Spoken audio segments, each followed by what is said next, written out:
আজি কিছু সময় পূৰ্বে ফাইনেলি তোমালোকৰ SSVHS পৰা আৰু এখন নটিচ আহিছে, যিখন নটিচ হ'ল GNM নাৰ্ছিঙৰ 4th ৰাউণ্ড কাউন্সেলিঙৰ। চ' এই নটিচখনত কি দিয়া আছে, এই নটিচখনত কেতিয়া এডমিশ্যন ল'বলৈ কোৱা হৈছে বা চিলেক্টেড কেণ্ডিডেটৰ লিষ্টখনো একেলগে আছে। চ' কিমানজন কেণ্ডিডেট চিলেক্ট হৈছে, এই চিলেক্ট হোৱা কেণ্ডিডেটবিলাকে ক'ত কেনেকুৱা ধৰণে কেতিয়াকৈ এডমিশ্যন ল'ব লাগিব, ডকুমেণ্টছ ক'ত পাব, হোষ্টেল সিদিনাই পাব নে পিছত পাব, লগতে গোটেইখিনি ইনফৰমেশ্যন আজিৰ এই ভিডিঅ'টোৰ জৰিয়তে শ্বেয়াৰ কৰা হ'ব। চ' ভিডিঅ'টো প্ৰথমৰ পৰা শেষলৈ চাবা যাতে তোমালোকে এই বস্তুখিনি ভালদৰে বুজি পোৱা, কাৰণ যিবিলাকে অৰ্থাৎ ভিডিঅ'টো স্কিপ কৰা তোমালোকে পাছত গৈ গম পোৱা, কাৰণ ইতিমধ্যে 3rd ৰাউণ্ড কাউন্সেলিঙত বহুত এনেকুৱা ধৰণে আপডেটবোৰ নাপালে, যাৰ ফলত বহুখিনি ভাল ৰেংকত থকা ষ্টুডেণ্টেও চিট পাবলৈ সক্ষম নহ'ল। এতিয়া বহুতে ক'ব পাৰে কিয় এনেকুৱা হ'ল। চ' চাবা এই নটিচবিলাক জেনেৰেলি অফিচিয়েল ৱেবছাইটত নাহে। তোমালোক সকলোৱে জানা, যিবিলাক আমাক আগৰ পৰা ফ'ল' কৰি আহিছা, তোমালোকে গম পোৱা যে নটিচবিলাক জেনেৰেলি ৱেবছাইটত প্ৰকাশ নকৰে, বেলেগ বেলেগ চ'ৰ্চ কিছুমানত পাব্লিক কৰে, যিবিলাক চ'ৰ্চ তোমালোকে হয়তো বিচাৰি নোপোৱা বা বহুতে বিচাৰি পালেও তেওঁলোকে চাই নাথাকে, কাৰণ সকলোৰে ইমানখিনি টাইম নাই যে ডে টু ডে লাইফত তেওঁলোকে প্ৰত্যেক দিনে এটাই নটিচ চাই থাকিব, কাৰণ নটিচখন চাই থাকোঁতে আমনি লাগি যায়, নটিচখন নাহে। চ' এনেকুৱা আৰু বস্তুখিনি আই হোপ তোমালোকে এতিয়া বস্তুখিনি ভালদৰে বুজি পাইছা। চ' আজিৰ এই ভিডিঅ'টোৰ জৰিয়তে এডমিশ্যনৰ নটিচখনত কি কি দিয়া আছে, কেতিয়া এডমিশ্যন ল'ব লাগিব সেই বিষয়ে আলোচনা কৰিম, লগতে যিবিলাকে চিট পাইছে তোমালোকে নেক্সট কি কৰিব লাগিব আৰু 5th ৰাউণ্ড কাউন্সেলিং হ'বনে নহয় সেই বিষয়ে ক'ম। চ' ভিডিঅ'টো প্ৰথমৰ পৰা শেষলৈ চাবা আৰু এডমিশ্যনৰ ফিজ কিমান হ'ব সেইটোও ক'ম।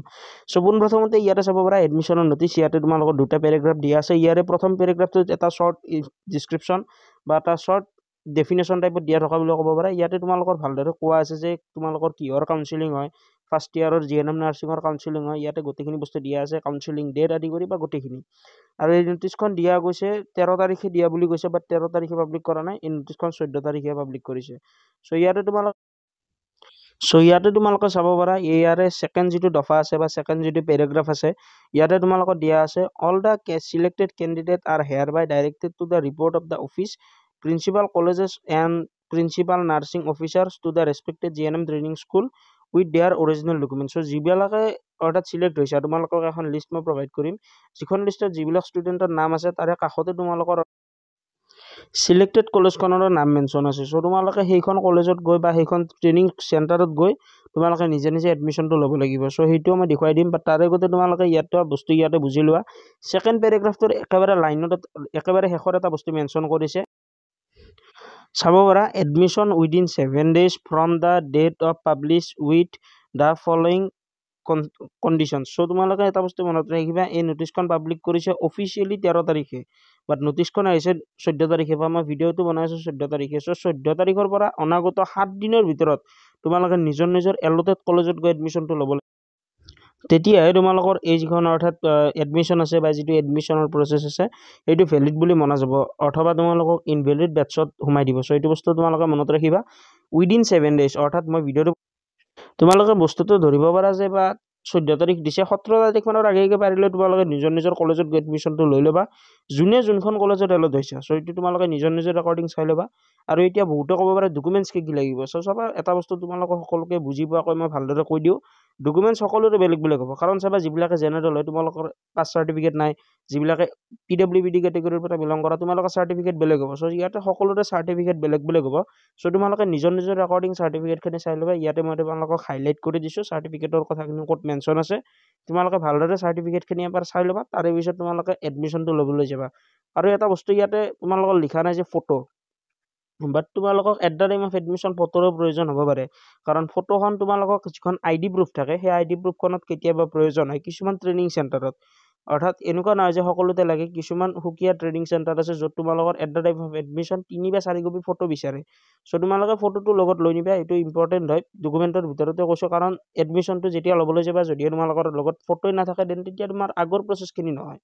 চ' এইটো বস্তু মনত ৰাখিবা। আৰু বাকী ইয়াতে ডকুমেণ্টছ দিয়া আছে, PRC অৰিজিনেল যিবিলাক আছে গোটেইবিলাক ডকুমেণ্টছ মেনশ্যন কৰা ডকুমেণ্টছখিনি অৰিজিনেল দিবা, লগতে প্ৰত্যেকখন ডকুমেণ্টছৰে এটলিষ্ট 4 to 5 কপি জেৰক্স সদায় কেৰি কৰিবা, কাৰণ কিয় এডমিশ্যনৰ সময়ত তোমালোকৰ জেৰক্স কম্পালচৰি হয় বা তোমালোকৰ জেৰক্স প্ৰয়োজন হয় বা জেৰক্স লাগে। চ' এইবাবে তোমালোকে বস্তুখিনি ভালদৰে বুজি ল'বা। আই হোপ তোমালোকে এতিয়ালৈ বস্তুখিনি গম পালা যে তোমালোকৰ এডমিশ্যন কেতিয়া ল'ব লাগিব, কি কি ডকুমেণ্টছ নিব লাগিব। চ' ইয়াৰ পিছত নেক্সট আহিল যে চিলেক্টেড কেণ্ডিডেটৰ লিষ্টখন ক'ত। চ' তোমালোকে ইয়াতে চাব পাৰা list of the selected candidate for first year GNM training course for the season 2022 and 2023 in the different government GNM training school in Assam. So ইয়াতে তোমালোকৰ এই লিষ্টখনত অলমোষ্ট 16টা কেণ্ডিডেটৰ নাম আছে য'ত আনৰিজাৰ্ভ অৰ্থাৎ জেনেৰেল, তাৰে পিছত SC, EWS বা STP, OBC, MOBC, লগতে তোমালোকৰ বেলেগ বেলেগ কোটাৰ ষ্টুডেণ্টবিলাকো আছে। চ' এই লিষ্টখনত অলমষ্ট 16টা কেণ্ডিডেটৰ নাম আছে আৰু তোমালোকৰ নেক্সট বহুতে সুধিব পাৰে যে যিহেতু এই 16টা কেণ্ডিডেটৰ ভিতৰত অলমষ্ট গোটেইকেইটা এডমিশ্যন ল'ব বা 16টাৰ ভিতৰত এটলিষ্ট 15টা কেণ্ডিডেট এডমিশ্যনটো ল'ব। চ' তেনেকুৱা ক্ষেত্ৰত তোমালোকে আজিৰ পৰা কেইদিনমান আগত মই যিটো ভিডিঅ' দিছিলোঁ সেই ভিডিঅ'টো তোমালোকক মই নটিচখনত দেখুৱাই দিছিলোঁ যে তোমালোকৰ 15টা বা 16টাতকৈ বেছি চিট কেপাচিটি আছে বা তাৰে ভিতৰত অনলি 15টা ষ্টুডেণ্টহে গৈছে। চ' তেনেকুৱা ক্ষেত্ৰত তোমালোকৰ অৰ্থাৎ নেক্সট 5th ৰাউণ্ড কাউন্সিলিং হোৱাৰ বহুত বেছি প্ৰবেবিলিটি আছে, বাট তেনেকুৱা ক্ষেত্ৰত আৰু এটা কণ্ডিশ্যন আছে, যদিহে তোমালোকৰ কিবা কাৰণত 5th ৰাউণ্ড কাউন্সিলিং হৈ যায় বা হোৱাৰ চান্স বহুত বেছি আছে, কিন্তু তেনেকুৱা ক্ষেত্ৰত কি হ'ব, অনলি চিলেক্টেড কেণ্ডিডেট বা বহুত নেৰো হৈ যাব, যিটো কেটেগৰী আছে সেইটো বহুত অৰ্থাৎ নেৰো কেটেগৰী হৈ যাব বুলি ক'ব পাৰা, বা বহুত অৰ্থাৎ চিলেক্টেড কেটেগৰীবিলাকহে থাকিব। ফৰ এক্সাম্পল EWS নাথাকিব পাৰে, জেনেৰেল নাথাকিব পাৰে বা এনেকুৱা ধৰণে বহুত কেণ্ডিডেট কমি যাব, কাৰণ অলৰেডি বেলেগ কেটেগৰীৰ ষ্টুডেণ্টবিলাকৰ চিট ফিল আপ হৈ গৈছে। ইয়াতে চাব পাৰা ST হিলছবিলাকৰ অৰ্থাৎ বহুকেইটা চিট অলৰেডি ফিল আপ হৈ গৈছে, 4টা চিট ফিল আপ হৈছে। ST হিলছত নাযাবও পাৰে, জেনেৰেলৰ চিটে নাথাকে। চ' এনেকুৱা আৰু বস্তুখিনি আই হোপ তোমালোকে সকলোৱে বস্তুখিনি ভালদৰে বুজি পাইছা।